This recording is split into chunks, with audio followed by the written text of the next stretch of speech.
hacer el favor de impartir la conferencia Algoritmos inspirados aplicados al descubrimiento de conocimiento en datos.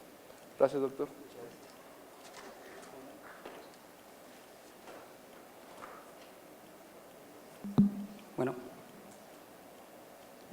Bueno, muchas gracias, buenas tardes, gracias por la presentación y gracias por la invitación, y a los que están atendiendo la charla también muchas gracias. Vamos a hablar sobre este tema que de hecho enlaza dos áreas muy activas actualmente en lo que tiene que ver con inteligencia computacional, que son los algoritmos que basan su funcionamiento en alguna metáfora biológica que sea de interés, y en este caso aplicados a problemáticas que tienen que ver con el descubrimiento de conocimiento en datos, que también actualmente está muy en boga por la gran cantidad de información que hoy se tiene a disposición y la cual se puede aprovechar para generar conocimiento a partir de ella. Bien, me tomo un momentito en la agenda para hablar de dónde vengo y después entrar de lleno en los dos temas. Primero, hablar de lo que es descubrimiento de conocimiento en datos, después de los algoritmos bioinspirados, para finalizar con las aplicaciones que se han hecho entrelazando estas dos áreas. Estamos trabajando actualmente en el Centro de Investigación en Inteligencia Artificial. Estamos en el centro del estado de Veracruz, en la ciudad de Jalapa, en la capital. Una ciudad que está rodeada por 5 cerros, tiene muchas subidas y bajadas. Hay mucho tránsito todo el día, llueve mucho. Días como estos allá son normales. Cuando una persona nace en Jalapa, normalmente le regalan una sombrilla para que la tenga durante su vida, y siempre hay que traerla en la mochila, independientemente cuál sea la época del año.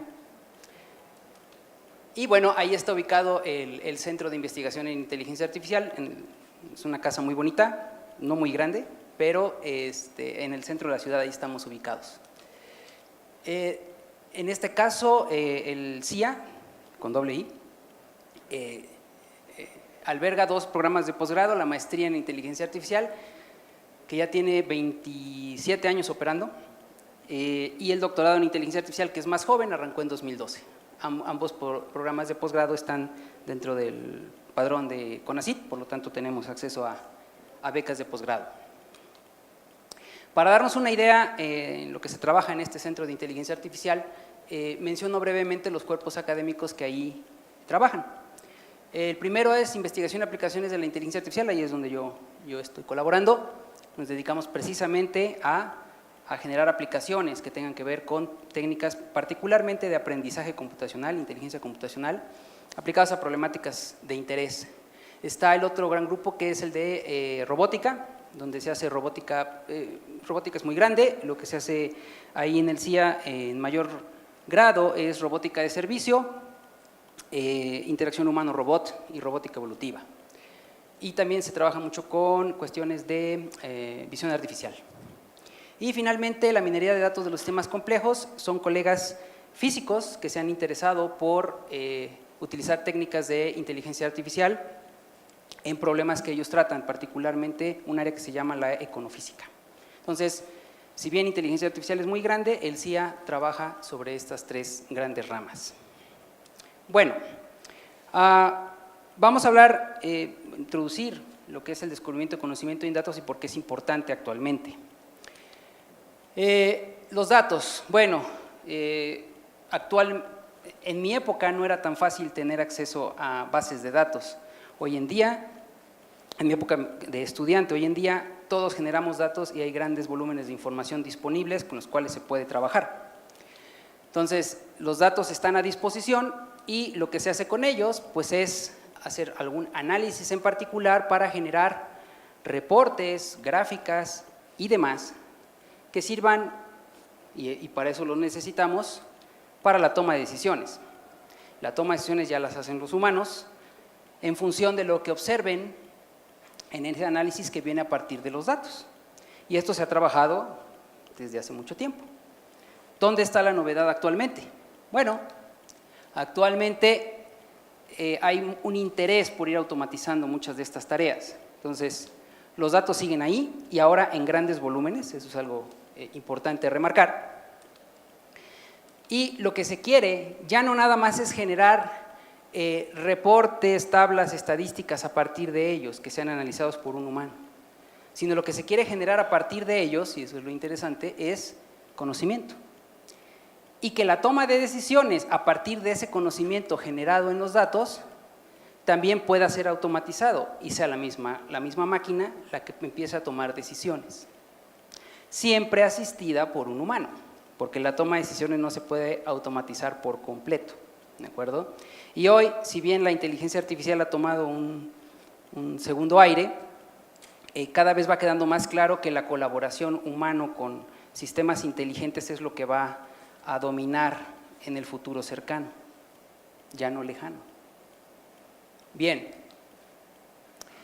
esta es la figura bien conocida de lo que es el descubrimiento de conocimiento en datos. Partimos de esta información que se tiene y hay varias etapas que me van a llevar para poder generar conocimiento. Y cada una de estas etapas maneja una cierta complejidad.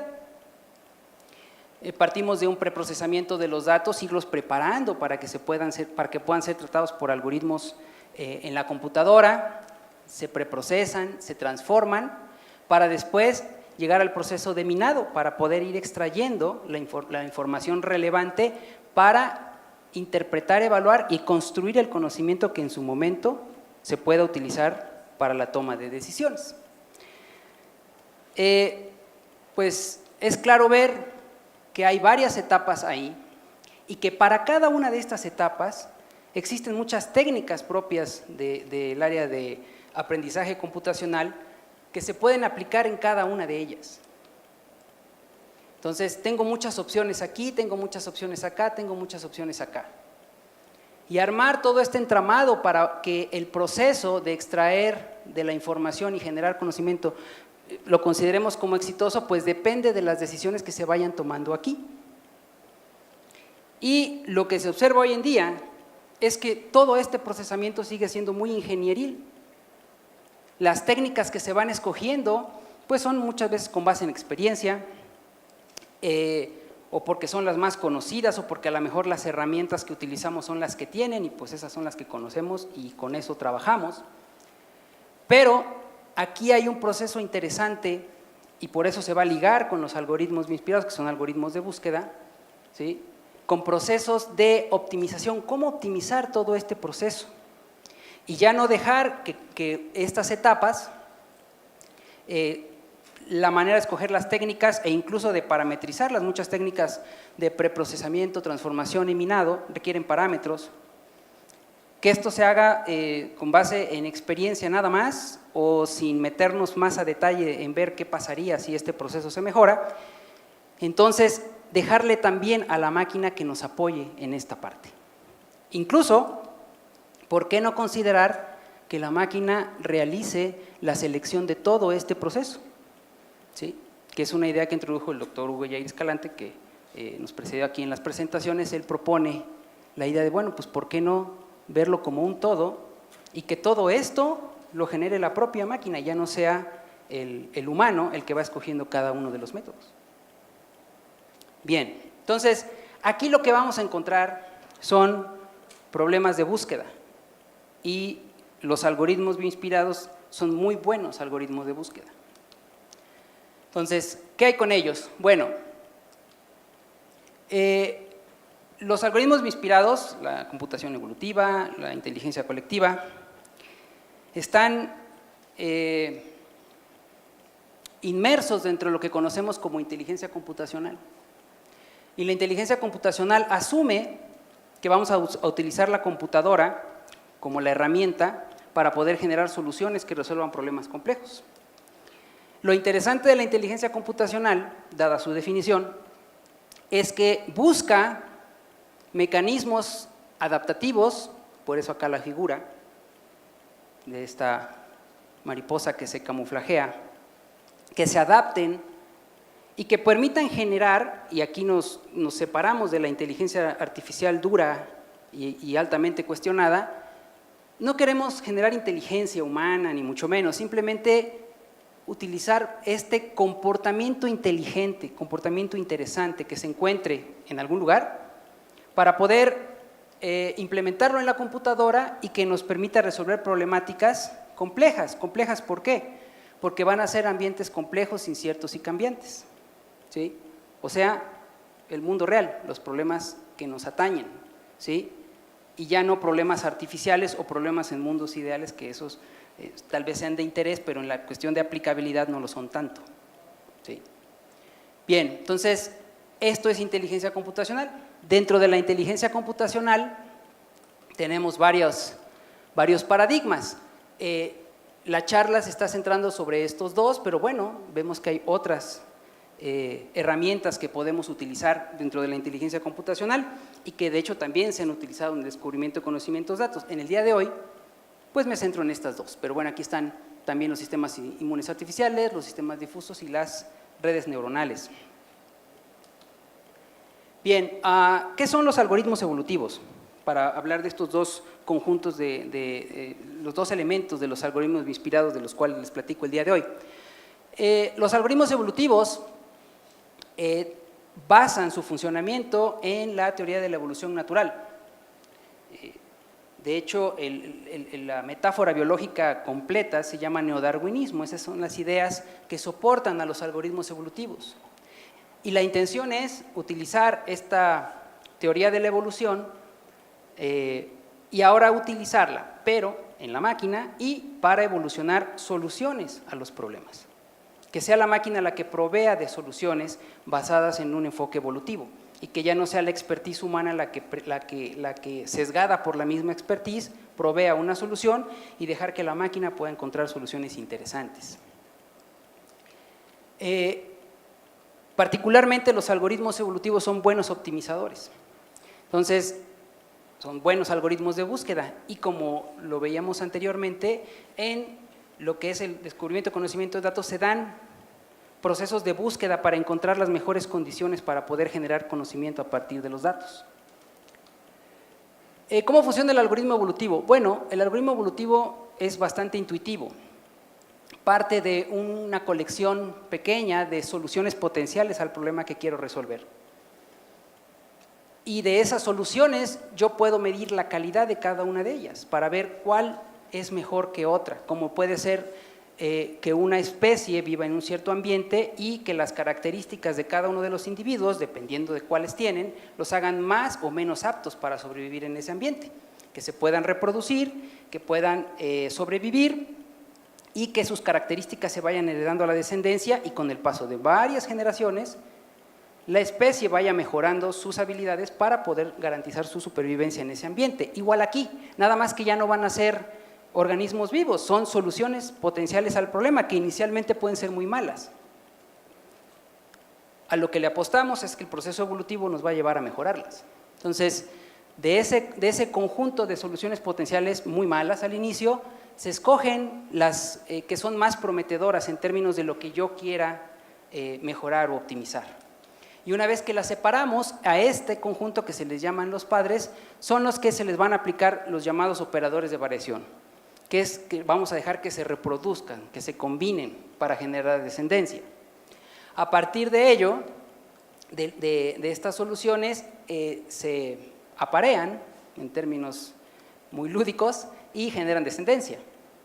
Entonces, este proceso se repite y ahora lo que tenemos, una vez que se lleva todo el proceso de reproducción aquí, una nueva colección de soluciones que vienen a partir de las mejores que existían anteriormente. La expectativa es que éstas logren mejorar en algún grado la calidad de las soluciones de las cuales vienen. Lo que tenemos actualmente, bueno, pues es a las nuevas soluciones, a los nuevos individuos, pero también tenemos a los que ya estaban. Todos, los que participaron en la reproducción y los que se quedaron sin la oportunidad. El último paso de un algoritmo evolutivo es el reemplazo, que lo que hace es recortar el tamaño de la población bajo un cierto criterio, de manera que vuelva yo a tener un tamaño de población igual que con el que inicié y entonces seguimos iterando. A este proceso se le llama, a cada uno de estos ciclos se le llaman generaciones. El algoritmo evolutivo se ejecuta una cierta cantidad de generaciones. La inteligencia colectiva, su metáfora biológica ya no es la evolución natural, sino es la cooperación entre organismos muy simples, de manera que puedan resolver tareas que de manera individual no lo podrían hacer. Aquí, como se asume comunicación y colaboración, la comunicación es el mecanismo clave y se buscan organismos muy simples. Aquí les pongo 2 ejemplos, las hormigas o incluso las bacterias. ¿Sí? Regresando a lo que les había platicado, no estamos buscando esa inteligencia humana compleja, sino comportamientos interesantes que puedan ayudarnos a resolver problemas. Estos algoritmos también son buenos buscadores, resuelven problemas de optimización y tienen aplicaciones en otras áreas interesantes. La inteligencia colectiva, ¿cómo funciona? Bueno, en este caso se tiene un conjunto también de soluciones, en este caso una colmena de abejas, me voy a otro insecto, utilizo las abejas como ejemplo, y las abejas salen a explorar el vecindario para poder extraer el polen de diferentes flores. En este caso, en esta metáfora, las flores son las soluciones al problema, las posibles soluciones. Queremos encontrar aquella flor que sea la más bella, ¿sí? Que sea la mejor solución. Entonces las abejas salen a explorar y detectan ciertas flores con determinadas características y calidad del néctar que están extrayendo. Entonces adquieren esa experiencia que van a compartir regresando a la colmena, en un área donde se comunican las abejas. Las abejas, hasta donde se conoce, se comunican mediante algo que yo hago muy mal, bailar. Las abejas danzan, ¿sí? Y danzan siempre apuntando a la misma dirección, siempre con la misma intensidad y frecuencia, indicándole a las abejas que están en esta área de las danzas dónde está la flor en cuestión, y con la danza le dan toda la información y le pueden dar a probar un poco del néctar que traen.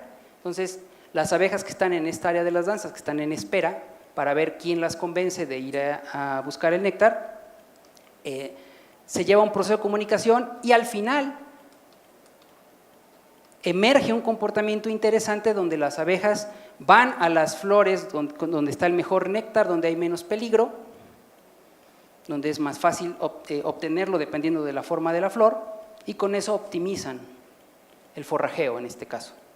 Entonces, este modelo es el que también se utiliza en este tipo de algoritmos para hacer búsqueda.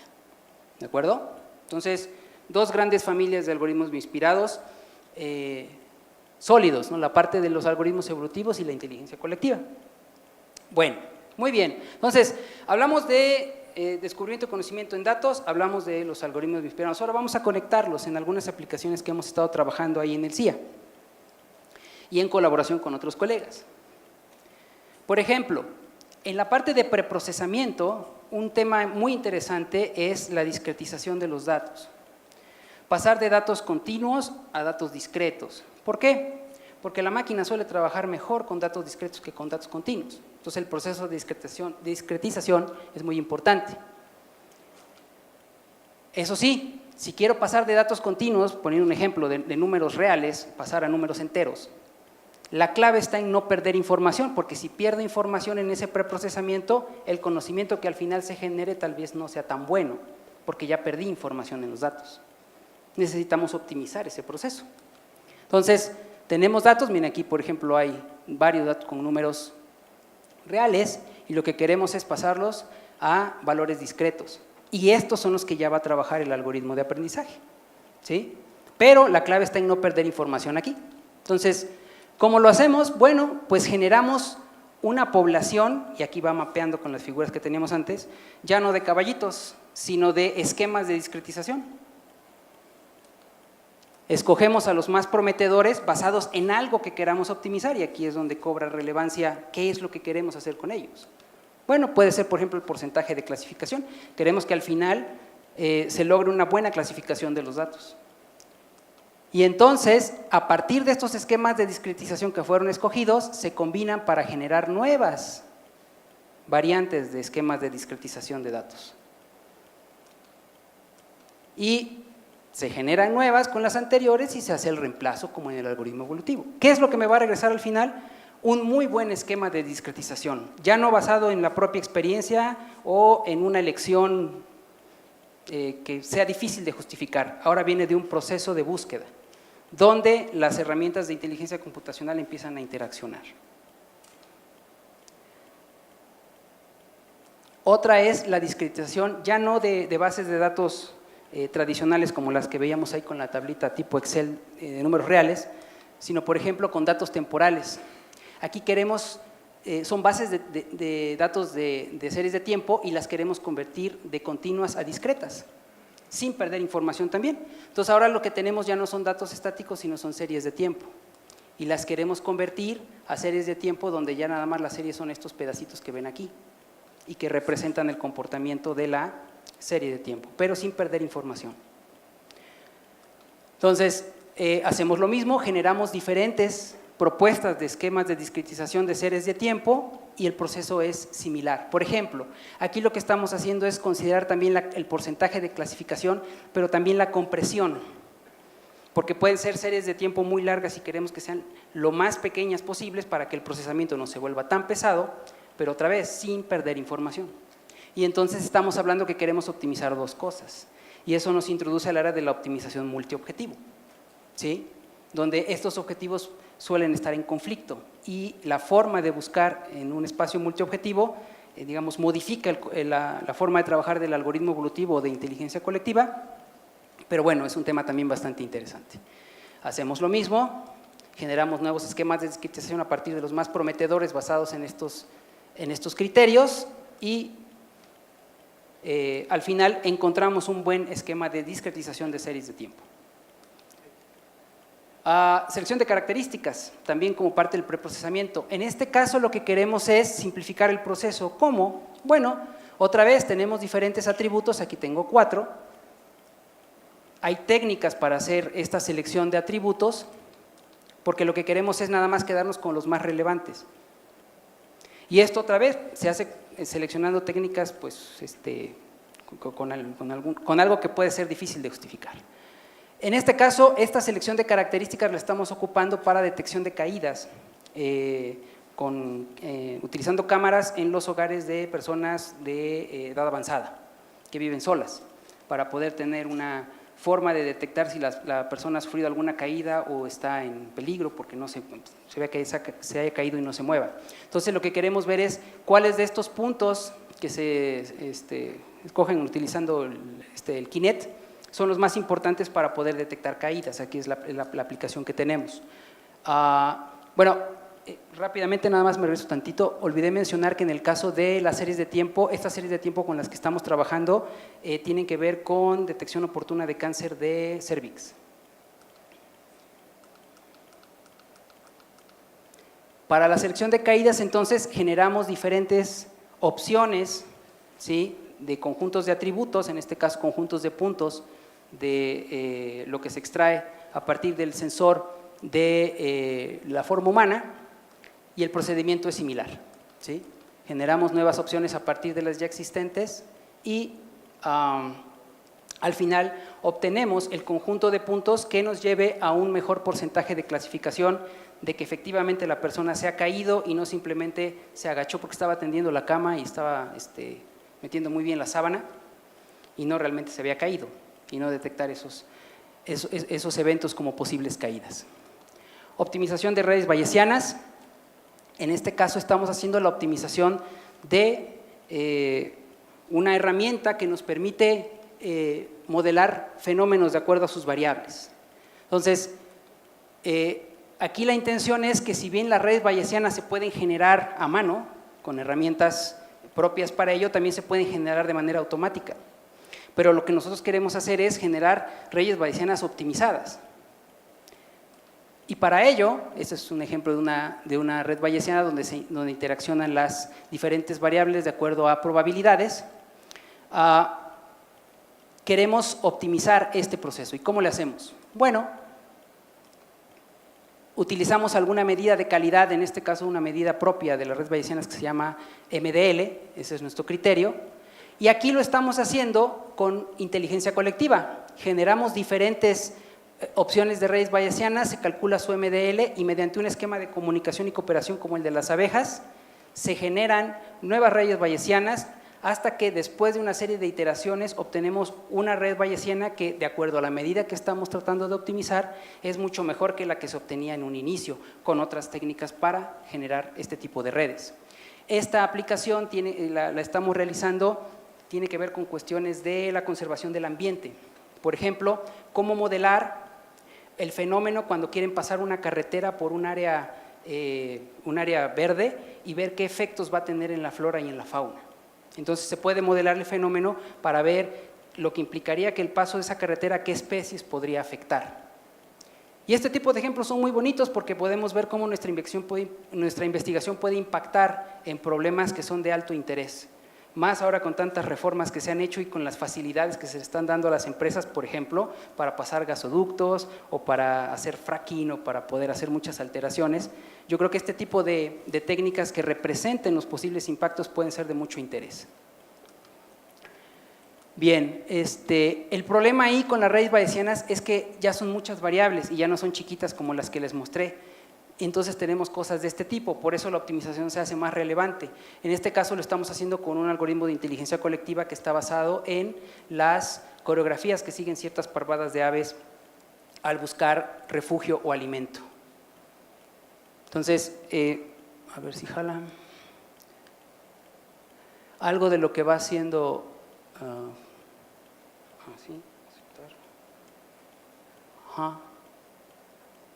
Ahí lo que estamos viendo es cómo a partir de un conjunto de datos, el algoritmo basado en el PCO, en la coreografía de las aves, está tratando de generar una red óptima en términos del valor del MDL. Entonces ya no es un proceso que hace el humano, que genera la red, que es lo que veíamos que la gente ambientalista lo hacía con herramientas, lo hacía a mano, sino ahora automatizamos el proceso.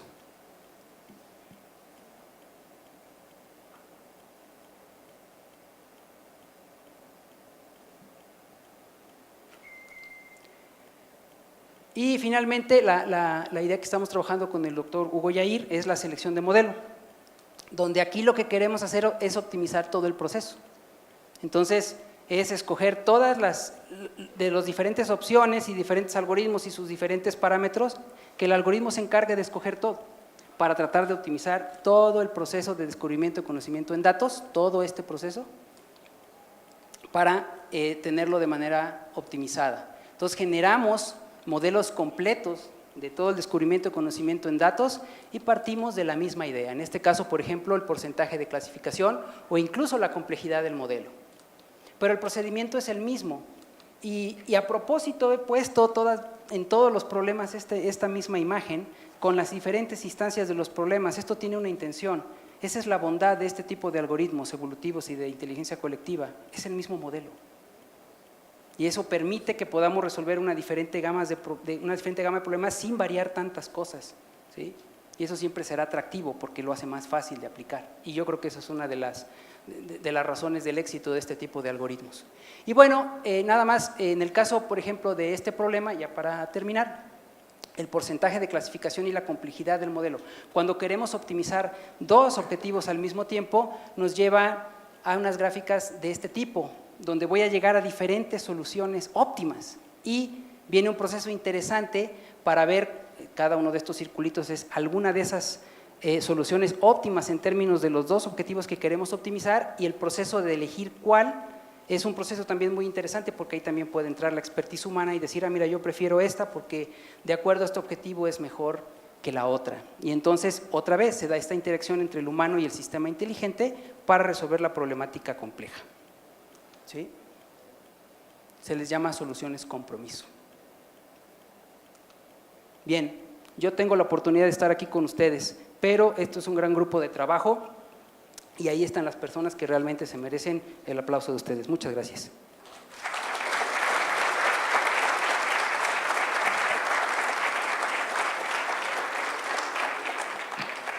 Gracias. ¿Alguna pregunta? ¿Ninguna?